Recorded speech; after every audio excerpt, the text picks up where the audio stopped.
USAA knows dynamic duos can save the day, like superheroes and sidekicks or auto and home insurance. With USAA, you can bundle your auto and home and save up to 10%. Learn more and get a quote at usaa.com/bundle. Restrictions apply. We've been focused on Guyana this season, and for good reason. It's on track to become the world's largest oil producer per capita in the next decade. But it's also important to note that what's happening in Guyana is pretty illustrative of what's happening all over the world right now. There is a global oil rush, and it's hitting the Caribbean region and Africa particularly hard.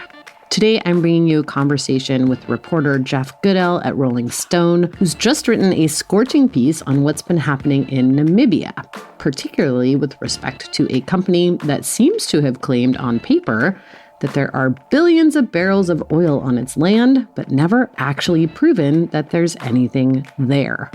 That never stopped them from drilling, though, right next to a UNESCO World Heritage Site, no less. And those completely unnecessary exploratory wells have caused plenty of environmental damage. Jeff went to Namibia to figure out what the heck has been going on. He's going to talk us through all of it, how it fits in with what we've been seeing in Guyana, and how it all relates to the global oil rush after this quick break.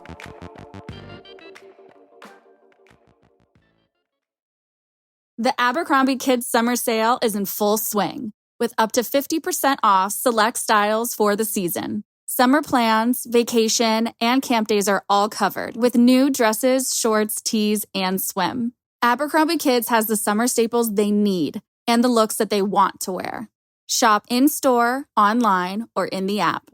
Offer applies to select styles as indicated. Discount applied at checkout online. Here at the Almond Joy Factory, where tropical vibes abound, we use soft, fresh-tasting coconut. The crunchiest almonds and delicious chocolate candy. Ah, but do you know what our most important ingredient is? Sometimes you feel like a nut. Sometimes you don't. Almond Joy's got nuts and something even way better than that. Yes, Almond Joy is made with almonds and joy. Hey, it's Paris. You know I love sparkly things, right? Like stars. Duh. And thanks to Hilton and AutoCamp, I just slept under them. Picture me, serving looks by the fire outside my luxurious Airstream, making s'mores with the kids, while a national park is our backdrop. The great outdoors meets Hilton hospitality. That's hot. Explore all the new ways to stay at Hilton.com. Hilton for the stay. My name is Jeff Goodell. I am a writer at Rolling Stone and the author of a number of books about energy and climate change. We're talking because you just wrote this massive feature about oil exploration in Namibia and a little bit in Botswana, in Africa in general. And I am fascinated by this story. So I guess I wanted to know how you first started looking into this. What first popped onto your radar that made you go, oh, this is something worth looking into? Well, I got tipped off by a foundation who told me that there was this drilling going on around the Okavango Delta, which is a UNESCO World Heritage Site.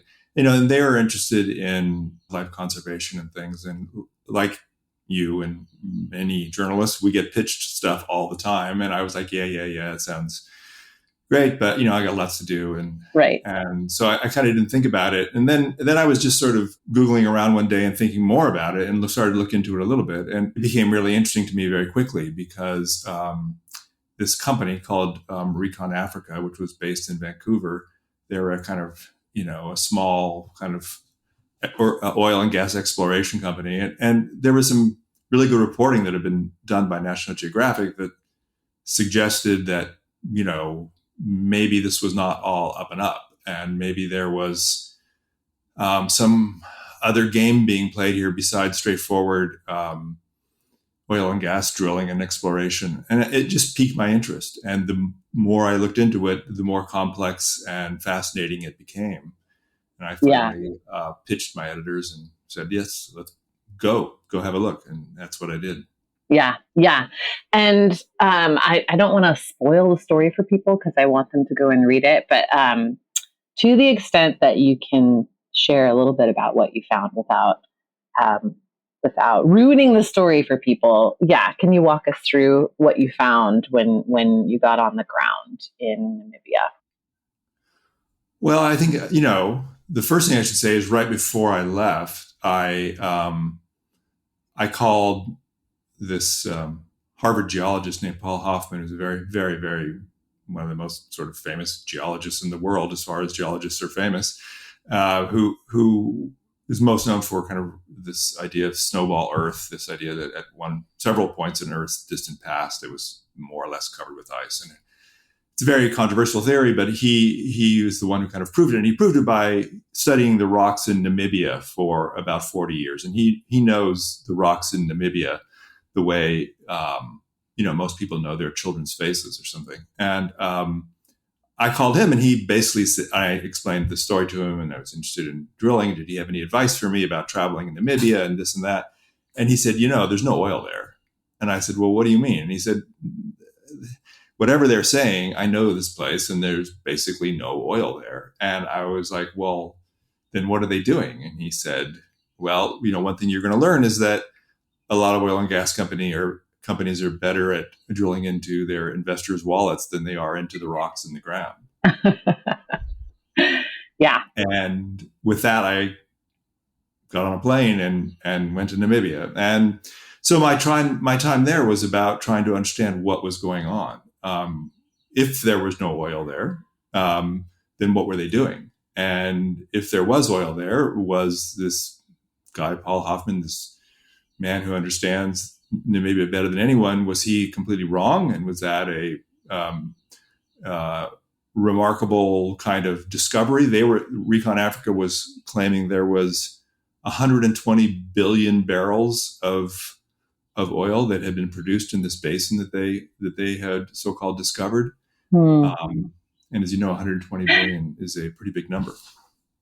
And so that got all their investors in a tizzy. And yeah, I mean, that's that would make it, bigger than almost any other oil field on Earth, just to put it in context for people.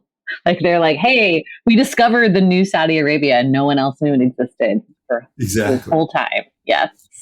So the first thing I did when I got there is, one of the things that makes this story different than a lot of other stories is where this company Recon Africa leased about 9 million acres of land in Botswana and Namibia, and a lot of it is very close to the Okavango Delta, which is this UNESCO World Heritage Site, which is a kind of pristine ecosystem that is renowned for the number of elephants that live and migrate through there, for its wildlife population of lions and, all the sort of big mammals that people pay a lot of money to go on safari to see. But it's also just this, this kind of miraculous place, this delta where the water runs down out of the highlands of Angola and creates this unique ecosystem that is basically unpolluted and untouched. And then that water disappears into the Kalahari Desert and just sort of vanishes. And it's this amazing place. So the first thing I did was go see this amazing place, which I'd never been to before. And sure enough, it was, astonishing in its diversity of wildlife and in its sort of sublime beauty. And the notion that all this was going to get, screwed up and polluted because of these, wildcat explorers who were drilling upstream of this was, pretty shocking in the sense of like, what the hell are we doing? What is going on here? So it wasn't just the climate aspects of it. It was also just this incredible wonderland of wildlife that was at risk. Right. And I think that there's a tendency for people to think, oh, well, if they're drilling, but there's not really any oil, then like no harm, no foul. Right. But that's very much not true. So can you kind of talk through, what impact does the drilling have, irrespective of whether there is actually this large amount of oil to be tapped there? Right. I mean, obviously, if there were 120 billion barrels of oil there, it would turn into it would there would be drilling everywhere, and it would turn into a kind of environmental nightmare. But you're right. A lot of people think, what's the harm? They were exploring for oil, no big deal. They didn't find it, and so who cares? Well, it matters a lot because an ecosystem like the Okavango Delta is very fragile, and it's all built around this sort of flow of water. And as even drilling these 4 or 5 wells that they have drilled, they're using drilling muds that have God knows what kind of chemicals in them. They're pumping up water from below that has all kinds of chemicals in it that are not mixed in the surface waters. They're cutting roads through these pristine areas, changing wildlife migration patterns, and then there's the whole sort of economy of drillers and kind of get rich quick people who, invade this area, trying to exploit this. And so it's like, even this level of modest exploration in a pristine place like that has profound implications. Yeah. Yeah. Can you talk a little bit more about this company that is exploring in Namibia? Because I found that really interesting too. Again, I think like a lot of people think, oh, it's just the oil majors doing this stuff, but this is a pretty small, pretty new company that has kind of pulled off something that's sort of shocking, I would say, that they've managed to convince so many people to believe in this projection. Like, it's one thing if, Exxon or Shell says there's 120 billion barrels of oil somewhere, but this is not one of those companies. No, it's not. It's basically, a handful of Vancouver mining financiers headed by this guy named Craig Steinke, who is a Canadian. And, he and some of the other guys, they are all guys, and they're all like, middle-aged white guys, basically, made a little bit of money in fracking in the Permian Basin and in parts of Canada, and have basically spent the last 10 years trying to kind of export fracking around the world, basically. And, fracking is a, North American invention that was sort of, exploited here. And these guys figure out, oh, well, we can do that in other places. So they've trotted around to Mexico and France and Poland and other places trying to frack in basins there. And they've been basically shut down in all of those places, or else the gas fields turned out to be dry, or the gas too difficult to get for whatever reasons. But they've perfected this idea of hyping up the possibility of these discoveries, and then selling, creating a corporation that they then put on the Vancouver Stock Exchange and some other small exchanges, and hype up investors, retail investors who are on boards like on Reddit and places like that. And they get a lot of money invested in this by hyping up the possibility of, an enormous find, in this case in Namibia and Botswana. So it really is just, it's a handful of people.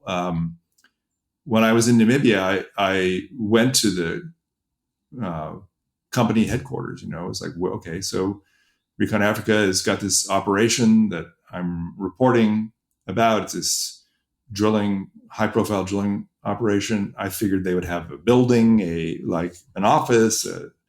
There would be some kind of establishment, and it was basically this like rented little office at the end of this empty hallway where one guy was sitting in a chair with like Office Depot kind of steel furniture, who was in charge of their operations there. And I went in and, said hello and told him who I was, and I was from Rolling Stone, and I'd like to go look at the drill sites. And he was at first really friendly to me. It was really sweet, and he's like, "Oh, great, welcome to Namibia," and all that. And then he said, "Okay, we'll arrange this. Let me call me back in a couple of hours, and we'll set it up." And I left and called him in a couple of hours, and he was immediately very gruff and like, "No, we're not. No drill visits. Sorry, we're not cooperating," and hung up the phone on me.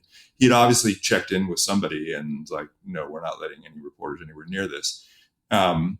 But that's the kind of operation it is. It's not it's not a big company. It's like four guys, who have corralled a bunch of investors, have some money, bought a drilling rig, and are punching holes in Namibia.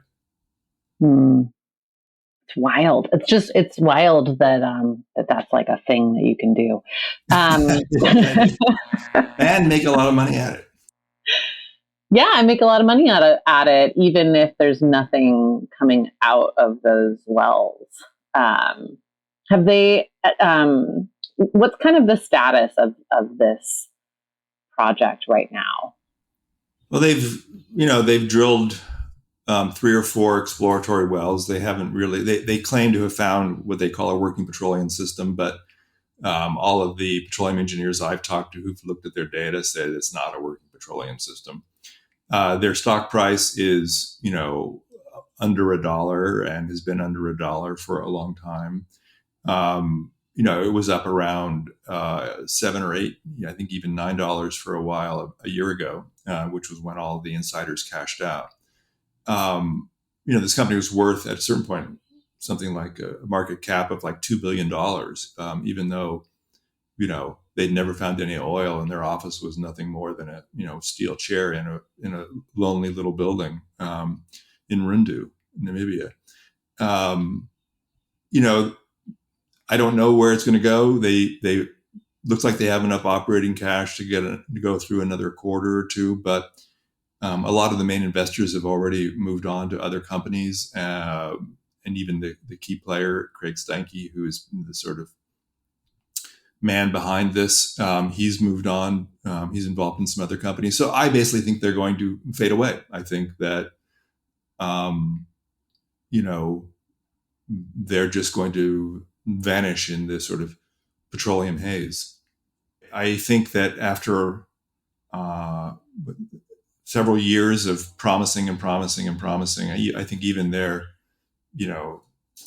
cult-like investors are losing patience with them. And, they've been talking about it, a joint venture, one of the big oil majors coming in and buying them out or buying out a portion of their operation, and which would certainly happen if there was 120 billion barrels of oil. Sure. Yeah. They would be in pretty good shape. But the fact that nobody has after all this time is pretty good evidence that even insiders don't believe what they're selling. Yeah. Yeah. Do you, is there any sense that they have been able to, for some period of time at least, kind of use the discoveries of oil in the southern part of Namibia where it shares a border with South Africa? Yeah. Do you think that they've been kind of using that to, convince people that, oh yeah, there's oil and gas up here too? Oh, totally. Oh yeah, they're totally using that. And then also, Shell has there's been a couple of big offshore discoveries in Namibia also. Right. Because Namibia for a long time had thought they had no oil, there no gas. They were not, Angola to the north, right, has lots. And they just thought this was, something that, was not available to them to develop. And then a couple of these big offshore discoveries came on, which do seem real. And then some other discoveries in the southern part of the country. But, Africa, as you know, is at this sort of turning point, right? Like, are they going to develop in this old, 19th century, resource curse kind of development path, or are they going to move in a new direction? And I think Namibia is really at the kind of fulcrum of that decision. Yeah, I want to talk to you more about that because I feel like Namibia is in this really interesting place. It reminds me a lot of Guyana, which we've been looking at a lot the last year or so, in that Namibia also kind of has this, reputation as like a real leader in conservation and doing so much around wildlife preservation and all of these things. And now they're at the precipice of maybe becoming a big oil and gas producer. And I'm curious about what you found in terms of I don't know, what people think about it there, how the government is reacting, how people on the ground think about it. I talked to someone just the other day who said, for a long time, folks in global South countries thought about climate change as a global North problem, like a problem that was created by the global North and should be solved by it, which is not necessarily untrue. But unfortunately, everybody is going to be impacted by it too, right? In these countries, more than most. So yeah, I'm just curious what you saw in terms of people kind of grappling with all of those things at once.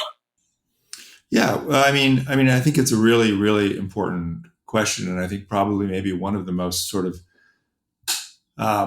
important kind of questions in the whole energy climate debate that's happening in the world right now. And it's at the center of the loss and damage conversations that are happening, with the IPCC, and this question of what does the global North owe the global South, and because obviously we, the global North, have created this problem of climate change. We're the ones who have spent 100 years dumping CO2 into the atmosphere, and as you chronicled better than anybody, with oil majors like ExxonMobil knowing what they were doing, and there's no question about who's responsible for this, right? Right. And when you travel when I traveled in Namibia and Botswana, energy poverty is very real.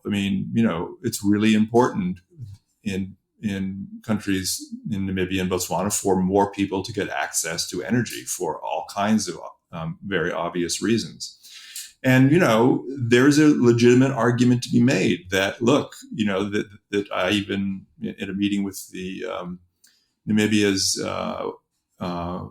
drilling, the head of their sort of drilling operations oversight agency, said to me basically is, look, you guys, you meaning America, look what you've done. You drilled everything, and look what's going on now. We just okayed drilling in the Willow Project in Alaska. Look at what we're doing in the Gulf. You have no right to tell us not to drill. You have no moral standing here. Right. You stop first, Right. It's kind of the vibe. Yeah.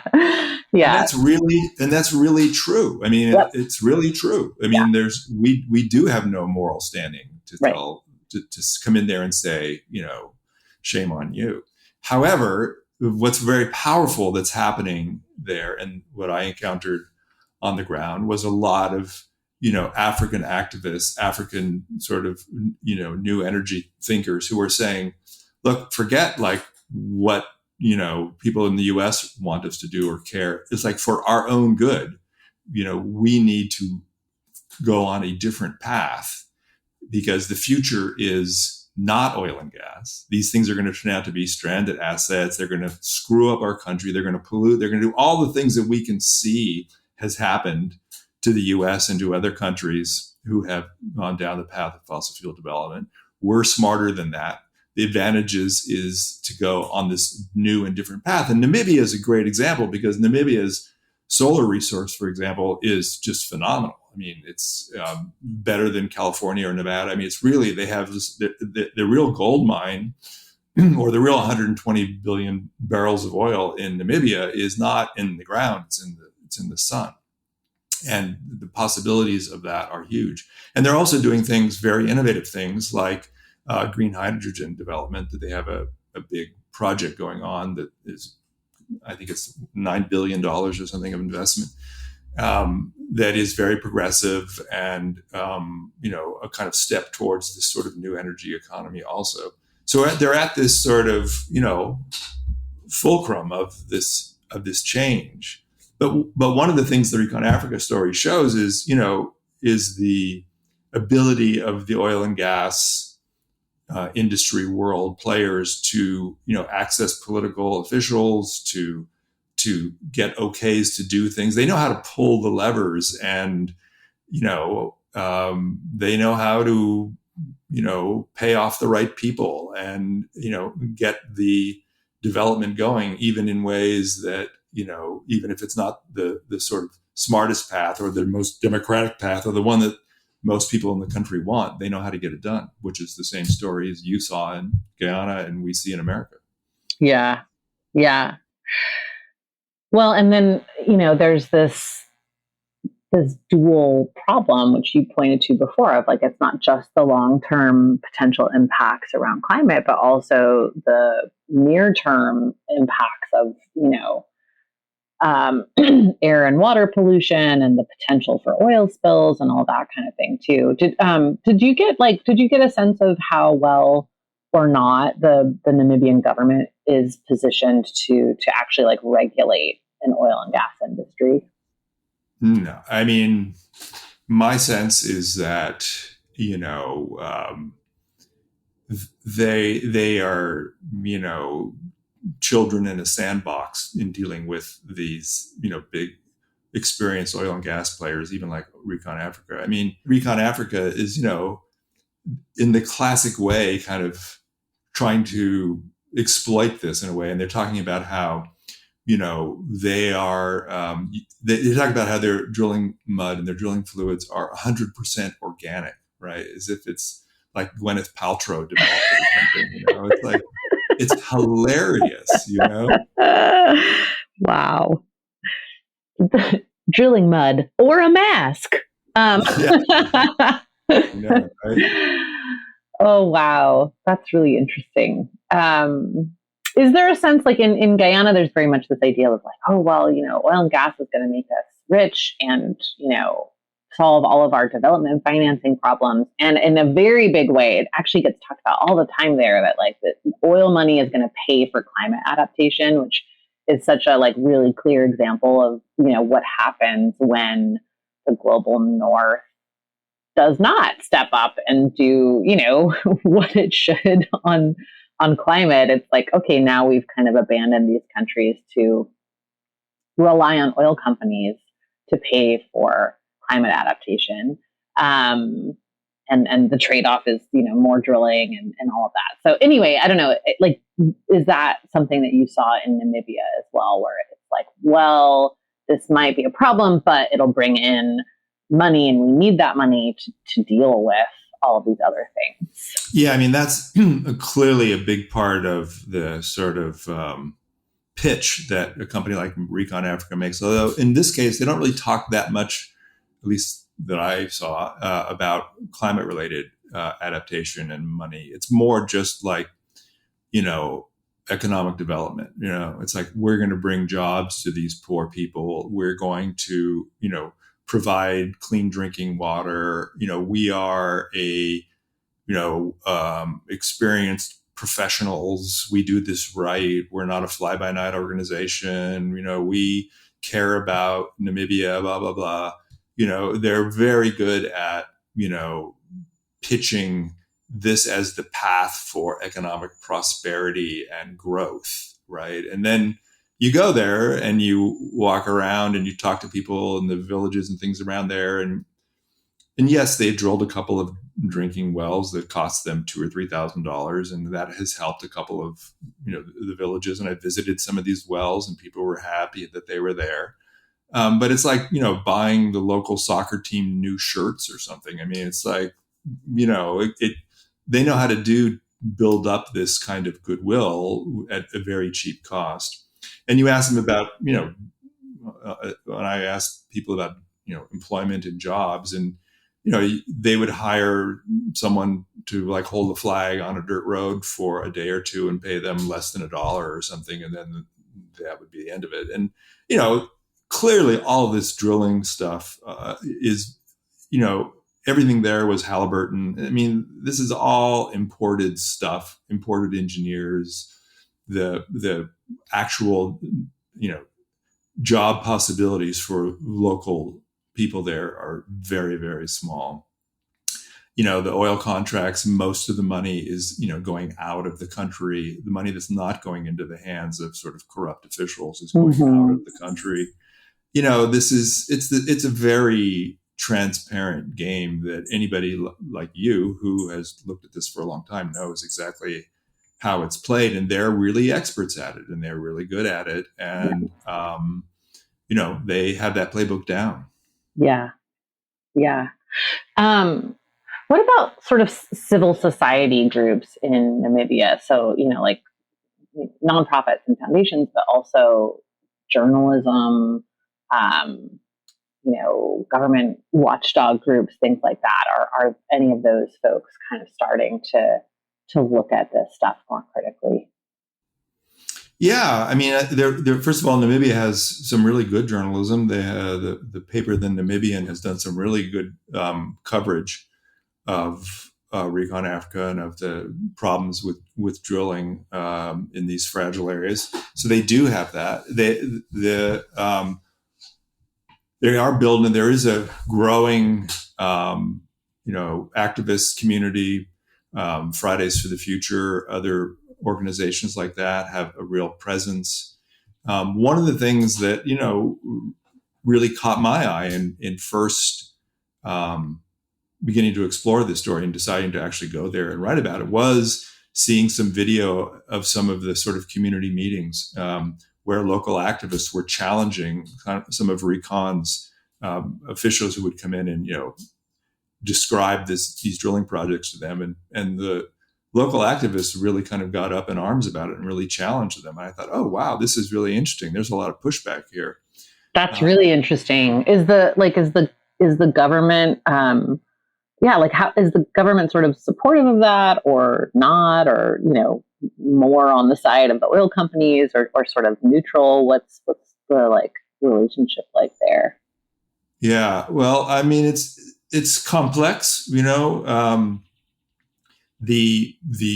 Namibian mining minister, a guy named Tom Awendo, who had a kind of community meeting in Rundu, Namibia, which is the sort of largest town near the drilling sites. I was there when he had this community meeting, and I attended it. And he's a very smart guy, very sophisticated, but very clearly if there's oil here, we're going to develop it. This is our rights. We have a right to develop our resources. We want to do this, and we want to do this right. So they're kind of progressive in that sense, right? This is the question is would that actually happen? What would doing it right mean in a place like that? And it's like, can you drill for oil and gas the right way in Yosemite Valley? I mean, no, I mean, you can't, right? If you're going to drill for oil and gas in Yosemite Valley, there's no right or wrong way. It's a disaster any way you look at it, right? And so same kind of thing with the Okavango Delta. It's like, there's no right or wrong way to drill here. This should not be happening, right? I mean, if you value this ecosystem and this planet the way that a lot of people do. So I think that, what's interesting in this story is that, by choosing to drill in this or very close to this fragile area, they really kind of kicked off a kind of attention and got people like me and activists and others to say, hey, what the hell are you doing? What is going on here? That I think they regret, because I think that they would like this to have just gone through in a much quieter way. And there certainly is other drilling and exploration going on in Namibia that I'm not writing about, and you've probably never heard of, and I've probably never heard of, and that is going on quietly under the radar. But these guys were bold and stupid, and they just arrogant and just thought, oh, what the hell? We're going to drill right next to the Okavango Delta. And lo and behold, people don't like that, including a lot of Namibians who were marching in the streets and holding up flags. But what's really interesting too is that you really feel, or I really felt when I was there, compared to covering a similar kind of, meetings and activism in the US, is fear. there's a real fear there of what the oil companies could do to them. There was a lot of, I talked to a number of activists who said, I'm talking to you, but, if I disappear next week, you need to know, who did this or who was where to look first kind of thing. Right. And so you really feel the kind of courage of speaking out there in a way that, I don't really feel when I cover similar kinds of events here in the US or in Western Europe or something. Yeah. Yeah. That's interesting. Awesome. Well, I really appreciate you talking to me about it more. It's a great story. We will link to it in the show notes and send everybody over to read it. And definitely we'll be following to see what becomes of Recon Africa. Yeah, I think they're like a little soap bubble that's going to like pop, really soon here. I don't think they're going to be around for long. But who knows? Who knows? Yeah. Awesome. Well, thanks, Jeff. I appreciate it. And looking forward to seeing whatever you do next. Thank you, Amy. That's it for this time. Next week, we are back in Guyana for the final episode of this season. Don't miss it. Thanks for listening, and we'll see you next week.